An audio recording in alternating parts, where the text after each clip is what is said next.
prématurée et je suis tellement timide.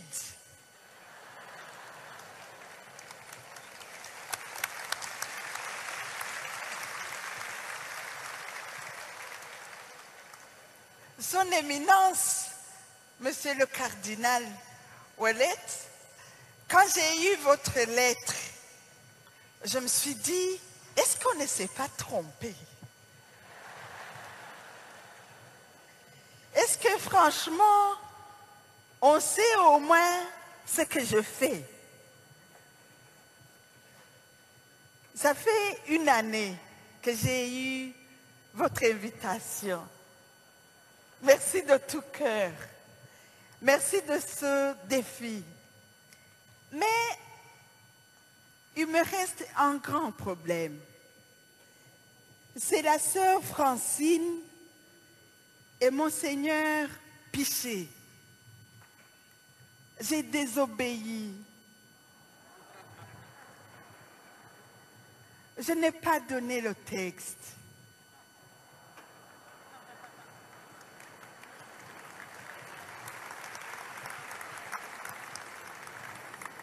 Je vous demande pardon.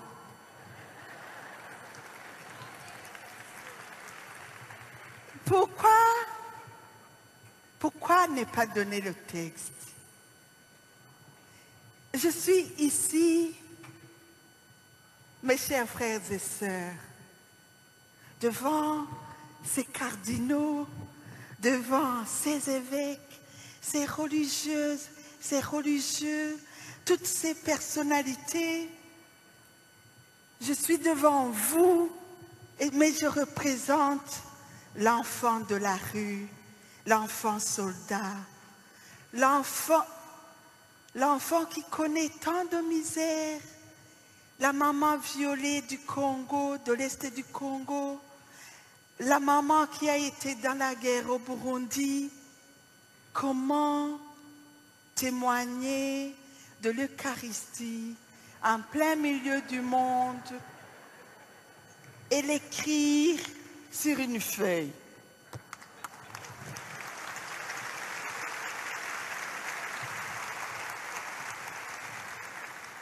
C'est impossible. Je vous demande à vous tous de déposer vos stylos, d'oublier vos titres et aux interprètes d'oublier vos interprétariats et de me prêter le cœur.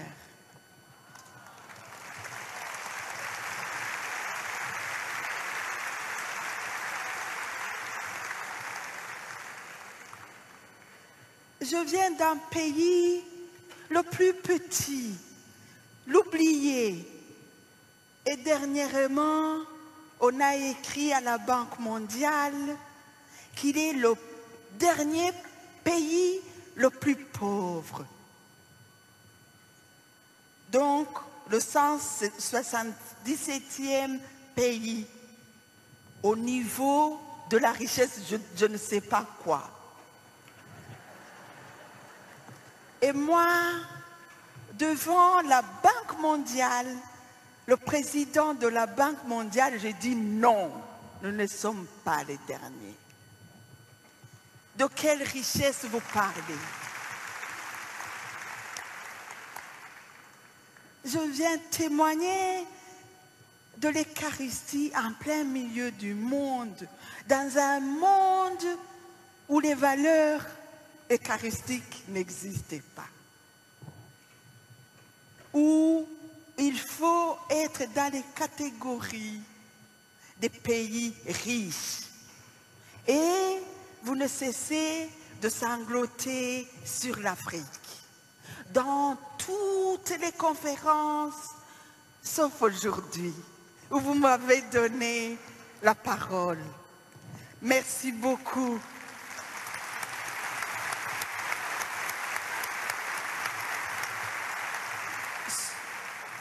Sauf aujourd'hui où on sait que la plus belle, la plus grande richesse, c'est Dieu.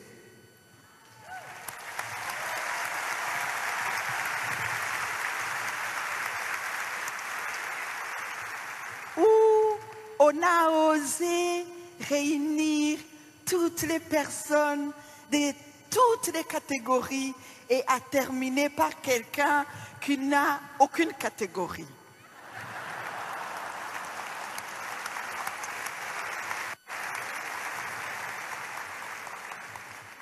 Parce qu'un jour, me trouvant dans un train de Paris à Bruxelles, j'ai pris un journal de la Libération et en lisant, je vois le titre « Notre folle du Burundi ». Et puis, je feuillette vite, je regarde de quelle folle il s'agit et je vois, c'est ma photo.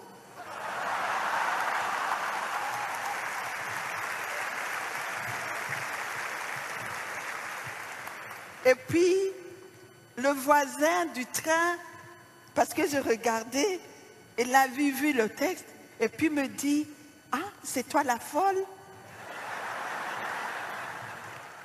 Je dis, « Oui, effectivement. » Et puis, tout au long de ce voyage, je lis et je trouve que le journaliste avait raison. Parce que le premier fou, quel a été ce premier fou? Jésus.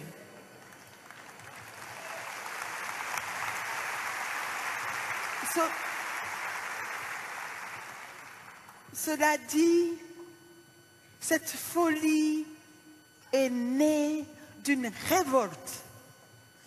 Je suis née dans un pays où on n'a pas peur de tuer.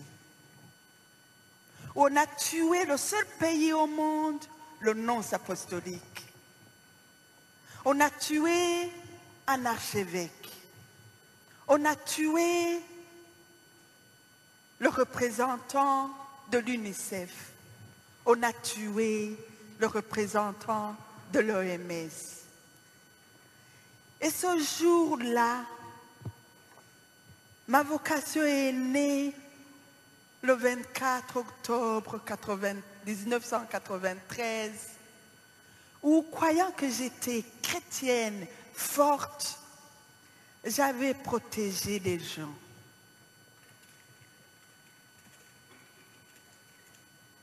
On ne connaît pas l'histoire du Burundi. Même les Burundais eux-mêmes, mes frères et sœurs, je sais qu'ils sont ici, ils ne parlent pas le même langage. Il y a un langage, deux langages. Le langage des Hutus et le langage des Tutsis, les deux composantes de la société burundaise. Et ça me fait honte. Mais aujourd'hui, comme je suis en famille, le linge sale se lave en famille, je vais vous le dire.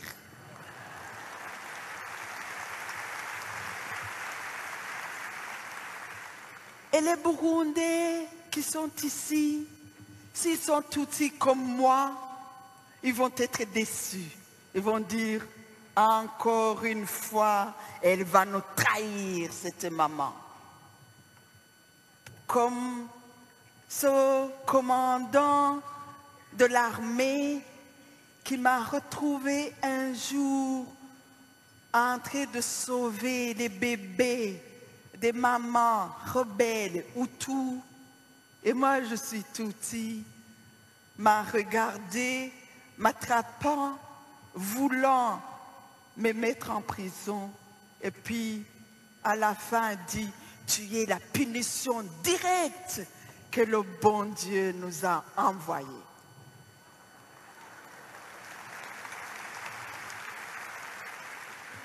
Je dis, je ne suis pas la punition directe que le bon Dieu a envoyée aux Tutsis. Je suis la bénédiction. Créée par amour pour aimer, la plus noble vocation de la personne humaine, c'est l'amour.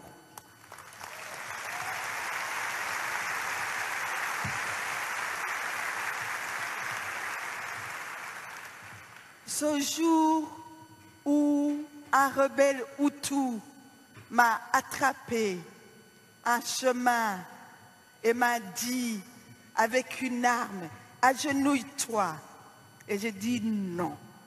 Je ne m'agenouille jamais devant une personne sauf Dieu.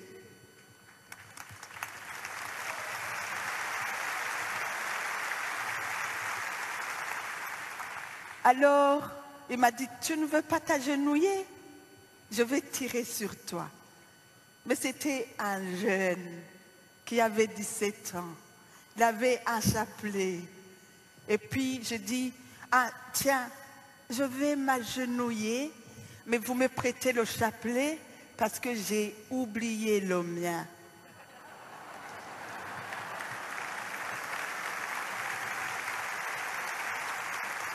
Alors,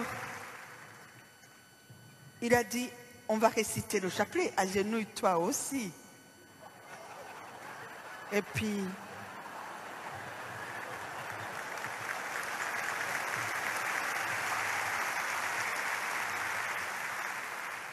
il me dit, ah bon, on doit prier. Je dis, pourquoi ce chapelet est une arme?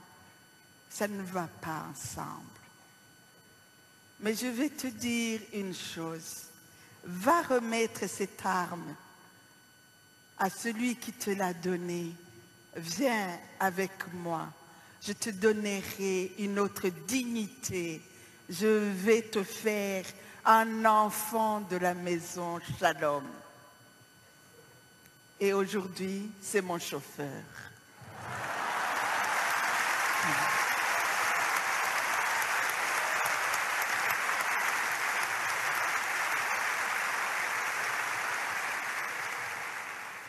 Je vous le dis, je commence par là, parce que les atrocités que j'ai vécues,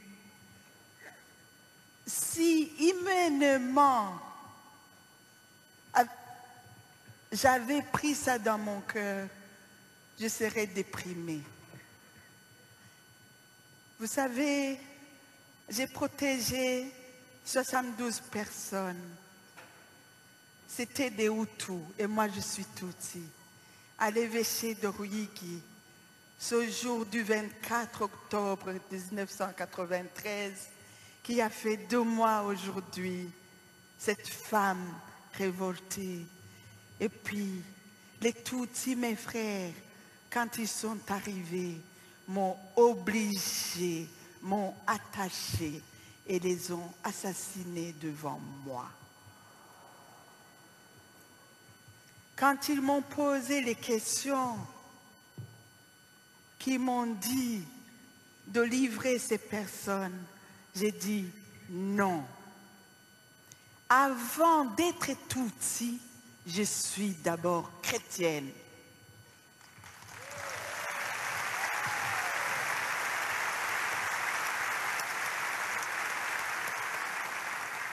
Ils m'ont dit, on va te montrer que tu es d'abord Tutsi.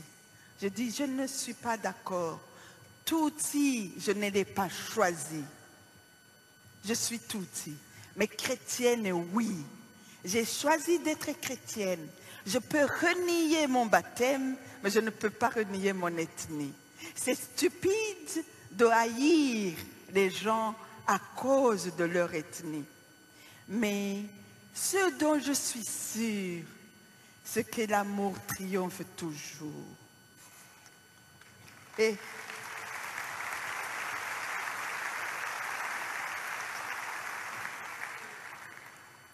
quand il les assassinait devant moi, et après, quand ils sont partis, je suis allée à la chapelle et j'ai dit, Seigneur, depuis mon jeune âge, ma maman m'avait appris que tu es un Dieu amour. Montre-moi, s'il vous plaît, comment vous pouvez me donner des frères criminels. Ils n'ont pas eu honte d'assassiner devant moi. Et au moment où je pleurais, j'entends à la sacristie de cet enfant que j'avais élevé, qui disent, c'est toujours un Dieu amour, maman. Il est toujours là. Et j'ai dit, Seigneur, apprends-moi dès aujourd'hui comment porter ce message d'amour dans les cœurs de mes frères et sœurs burundais qui ont accepté la haine à cause de leur appartenance ethnique et qui ont oublié leur appartenance à la famille la plus noble, celle des enfants de Dieu.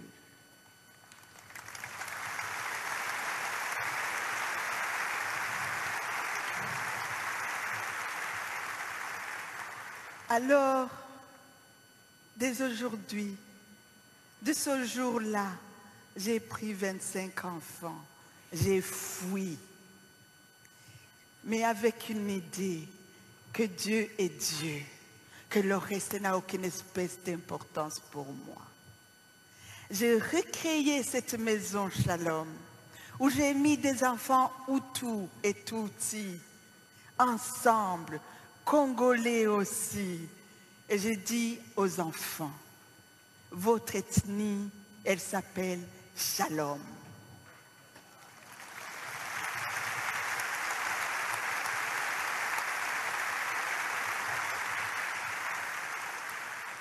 Les journalistes sont venus, ils m'ont demandé, vous perdez la tête. Vous savez, vous les Occidentaux, hein, quand il n'y a pas de stratégie, de mécanismes et des objectifs spéciaux et globaux, vous n'avancez pas.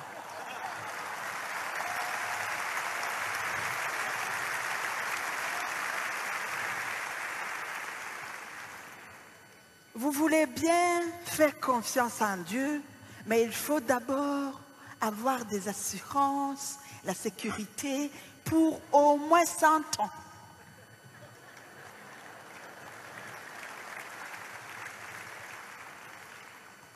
Ils sont venus me décourager.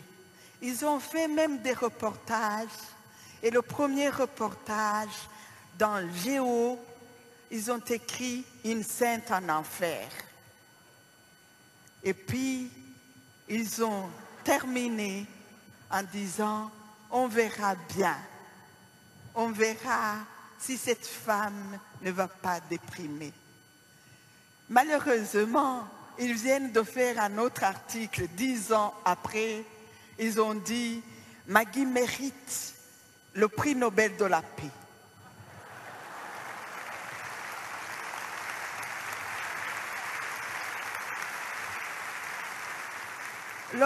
Le même journaliste, il n'y a pas plus tard, il y a seulement 3 mois, il est venu, il m'a dit, le secret de dire que c'est Dieu qui porte le monde, je commence à le croire.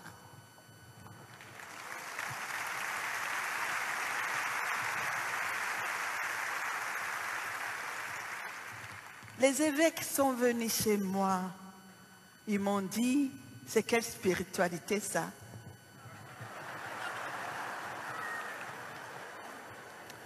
J'ai balbutié, j'ai dit, c'est une spiritualité qui englobe tout.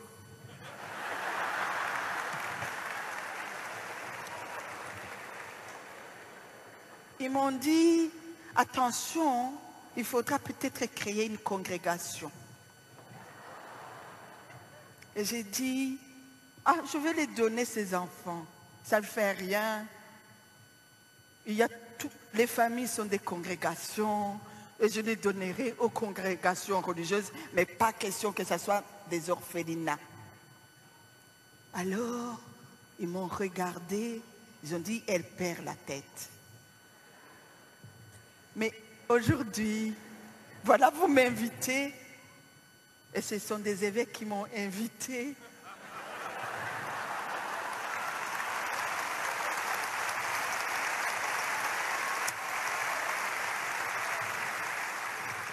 Pour perdre la tête avec vous.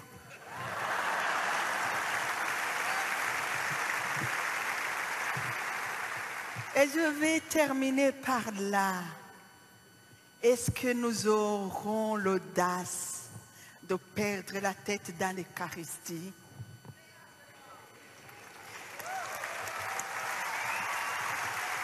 Est-ce que nous aurons l'audace de laisser, de nous enfermer et de l'écrire, d'écrire tout? L'Eucharistie ne se trouvait pas dans les écrits. L'Eucharistie ne se trouvait pas dans vos lettres pastorales. L'Eucharistie ne se trouve pas dans vos couvents. L'Eucharistie, c'est nous.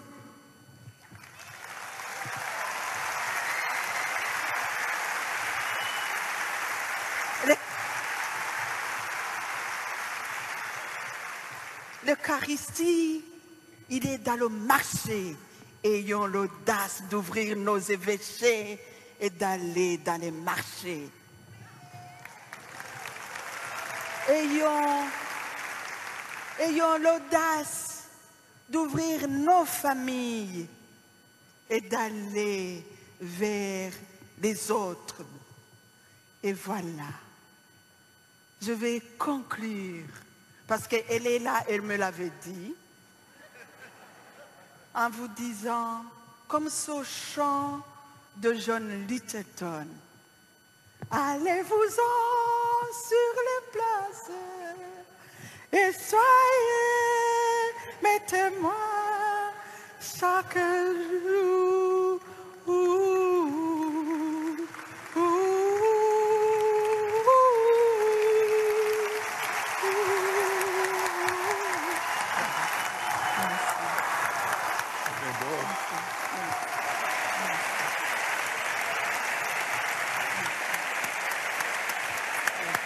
Dommage que ça soit si court.